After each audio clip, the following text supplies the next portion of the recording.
अस्सलाम वालेकुम डिफेंसर्स friends. Defence updates पे चीनी इंजीनियर से मुतालिक उस अहम बात को एड्रेस करेंगे कि हसास मालूमात शेयर करने वाला ये इंजीनियर FC-31 प्रोग्राम से मुंसलिक था कि नहीं। ऑस्ट्रेलियन नेवी के लिए हैवी टॉर्पीडोज, ट्रंप की तुर्की को F-35 स्टेल्थ एयरक्राफ्ट प्रोग्राम में वापसी के लिए ऑफर, नॉर्थ कोरिया की surface to air missile testing समेत दीगर अहम बैन अवी दिफाई खबरें भी इस वीडियो में शामिल होंगी। So let's start.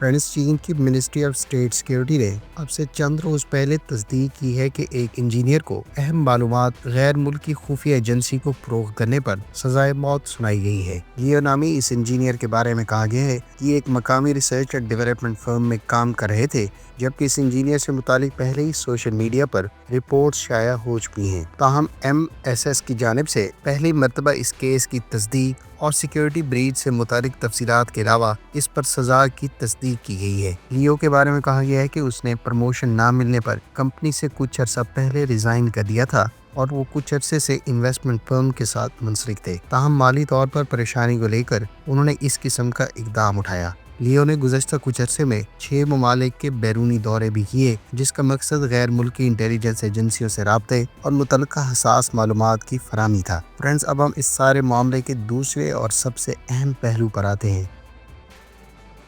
बहुत सी वेबसाइट और कुछ सोशल मीडिया हैंडल्स इस पर शादियाने बजाते हुए ये कह रहे हैं कि इस इंजीनियर ने FC-31 से मुतालिक हसास मालूमात लीक की हैं और ये चीन की 601 इंस्टीट्यूट यानी SAC से मुंसलिक था। इसी तरह से कुछ लोग इस बारे में सफाइयां दे रहे हैं और कुछ इस FC-31 वाले नैरेटिव को डिफेंड करने में लगे हुए हैं। ताहम दिलचस्प बात यह है कि तमाम वेबसाइट और सोशल मीडिया हैंडल्स जिन्होंने इस खबर को रिपोर्ट किया है, उन्होंने इस मकसद के लिए या तो चीन की CCTV या फिर ग्लोबल टाइम्स को कोट किया है, क्योंकि ये दोनों ही चीन के सरकारी सोर्सेज और अथेंटिक जराए हैं। लेकिन इन दोनों ने कहीं भी इस खबर में ना तो 601 इंस्टीट्यूट का जिक्र किया और ना ही ये कहा गया है कि इस इंजीनियर ने FC-31 की अहम और हसास मालूमात शेयर की हैं। फ्रेंड्स, अगर आप दोनों CCTV और ग्लोबल टाइम्स की जारी करदा खबर से मुतालिक मजीद तफसीलात पढ़ना चाहते हैं तो इन दोनों सोर्सेज के लिंक्स आपको डिस्क्रिप्शन में मिल जाएंगे। फ्रेंड्स, एक और अहम पहलू SAC यानी शेनयांग एयरक्राफ्ट कॉर्पोरेशन को लेकर है। वो ये है कि अगर ये इंजीनियर वाकई ही इस इंस्टीट्यूट से मुंसलिक था तो ये इदारा किसी एक प्रोग्राम पर तो काम नहीं करता, जैसा कि चीन के तमाम फ्लैंकर सीरीज के एयरक्राफ्ट J-11, 15 और J-16 भी इसी कंपनी के प्रोडक्ट्स हैं। दूसरी जानिब अब यही इदारा J-50 नामी नेक्स्ट जनरेशन एयरक्राफ्ट पर भी काम कर रहा है। अब ये हसास मालूमात इन प्लेटफॉर्म्स में से किसी एक की भी हो सकती हैं, लेकिन चूंकि FC-31 का चूरन एक मुल्क को सूट करता है, इसीलिए इसको बार बार बेचा जा रहा है। इस पर तो यही कहा जा सकता है कि दिल बहलाने को गालिब ये ख्याल अच्छा है। यहाँ एक और बात काबिल जिक्र है कि चीन का FC-31 प्रोग्राम कई साल पहले ही अमली दौर पर खत्म हो चुका है और चीन अब ऑफिशियली J-35 के नाम से अपने दूसरे 5th जनरेशन प्लेटफॉर्म पर काम कर रहा है, जिसके तहत न सिर्फ कैरियर पॉन बल्कि एयरफोर्स वर्जन भी तैयार किया जा रहा है। लिहाजा इस चाइनीज इंजीनियर के हवाले से वाज़े तौर पर यह कहना कि उसने FC-31 से मुतालिक हसास मालूमात शेयर की हैं, इस बात में किसी किस्म की कोई सदाकत नहीं है। आपकी इस तमाम तर डेवलपमेंट और इस पर कायम किए जाने वाले नैरेटिव के बारे में क्या ओपिनियन है? कमेंट बॉक्स में अपनी ओपिनियन का इज़हार ज़रूर करें।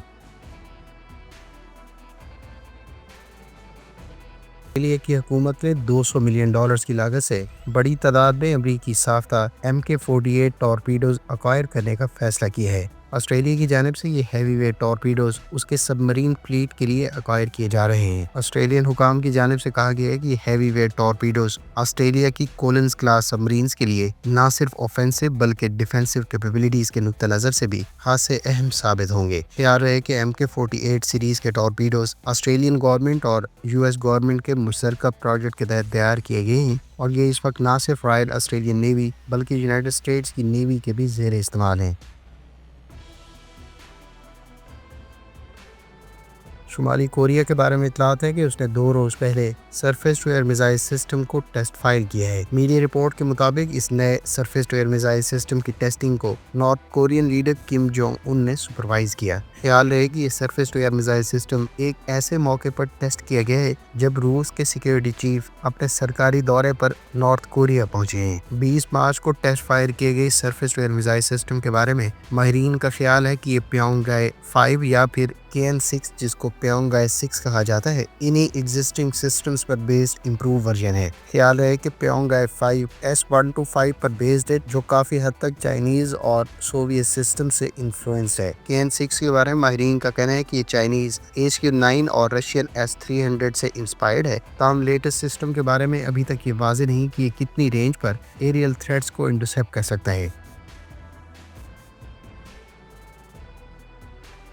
امریکی صدر ڈونلڈ ٹرمپ کے حوالے سے فاکس نیوز نے رپورٹ کیا ہے کہ ٹرمپ بہت جلد ترکیہ کے ساتھ فائٹر جیٹس کی ڈیل فائنلائز کر لیں گے۔ خیال رہے کہ ترکیہ کی جانب سے 40 F-16 بلاک 70 ایئرکرافٹ اور 79 وائپر سٹینڈرڈز کی ماڈرنائزیشن کٹس کے حصول کی US کانگریس کی جانب سے منظوری اب سے 1 سال پہلے دے دی گئی تھی۔ تاہم دونوں ممالک کے درمیان ابھی تک اس ڈیل کے بارے میں مختلف لیولز پر بات چیت جاری ہے۔ اب ٹرمپ انتظامیہ کے بارے میں اطلاعات ہے کہ وہ بہت جلد ترکیہ کے لیے F-16 جیٹس کی فروخت کی ڈیل کو فائنلائز کر دیں گے، جبکہ ترکیہ کے F-35 پروگرام میں دوبارہ شمولیت کے حوالے سے بھی ٹرمپ انتظامیہ کی جانب سے گرین سگنل دیے جانے کے امکانات ہیں۔ تاہم اس رپورٹ میں کہا گیا ہے کہ اگر ترکیہ کی جانب سے رشین ساختہ S-400 سسٹم کو ناکارہ یا ڈسیبل کر دیا جاتا ہے تو ایسی صورت میں ترکیہ کو واپس F-35 اسٹیلتھ ایئرکرافٹ پروگرام میں شامل کر لیا جائے گا۔ خیال رہے کہ ترکیہ کی جانب سے S-400 surface to air missile system کو اس سے پہلے بھی ترک کیے جانے کے حوالے سے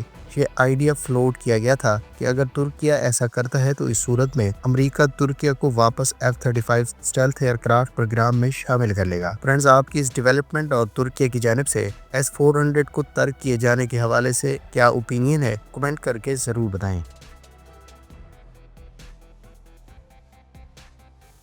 فرینڈز، کینیڈا کے بارے میں اطلاعات ہیں کہ وہ امریکہ کے ساتھ سفارتی اور معاشی معاملات میں تناؤ کے باوجود تقریباً $5 ارب کی لاگت سے نیئر فیوچر میں ملٹری ایکوپمنٹ ایکوائر کرے گا۔ کینیڈین ملٹری کے بارے میں اطلاعات ہیں کہ وہ امریکی ساختہ M142 high mobility artillery rocket systems کو ایکوائر کرنے کا منصوبہ کر رہی ہے۔ کینیڈین فورسز کے 2024 کے منصوبے کے تحت long range precision fire project کو لے کر کینیڈا کی جانب سے تقریباً $5 ارب کی لاگت سے بڑے پیمانے پر high mobility artillery rocket systems acquire کیے جا سکتے ہیں۔ گو کہ ان ویپنز کی ایکوزیشن ابھی کے لیے انڈر کنسیڈریشن ہے، تاہم کینیڈا کے بارے میں کبھی امکانات ہیں کہ وہ یہ سسٹمز نیئر فیوچر میں امریکہ سے ایکوائر کرے گا۔ دوسری جانب کینیڈا کی جانب سے 88 F-35 جیٹس کی ایکوزیشن اس وقت نظر ثانی کے مراحل سے گزر رہی ہے۔ امریکہ نے اعلان کیا ہے کہ وہ مشرق وسطی میں اپنے دوسرے طیارہ بردار بحری جہاز کو کچھ عرصے کے لیے مزید وہیں رکھے گا۔ امریکی وزیر دفاع کے مطابق امریکی طیارہ بردار جہاز ٹرومن کے مشن میں توسیع کر دی گئی ہے اور وہ اب مزید اسی علاقے میں آپریشن سر انجام دے گا۔ اس کے علاوہ امریکی وزیر دفاع نے مزید کہا کہ آئندہ ہفتوں کے دوران مشرق وسطی میں دوسرا طیارہ بردار جہاز بھی بھیجنے کا فیصلہ کیا گیا ہے۔ خیال ہے کہ امریکہ نے گزشتہ ہفتے یمن میں حوثیوں کے اہداف پر بمباری کا آغاز کیا تھا، جبکہ یہ ٹرمپ انتظامیہ کے عہدہ سنبھالنے کے بعد سے مشرق وسطی میں سب سے بڑا امریکی فوجی آپریشن تھا۔ فرینڈز، یہ تھیں آج کی ڈیفنس اپڈیٹس۔ امید ہے اس ویڈیو سے آپ کی معلومات میں اضافہ ہوگا۔ ملتے ہیں نیکسٹ ویڈیو کے ساتھ، اپنی دعاؤں میں یاد رکھیے گا۔ اللہ حافظ۔ پاکستان زندہ باد۔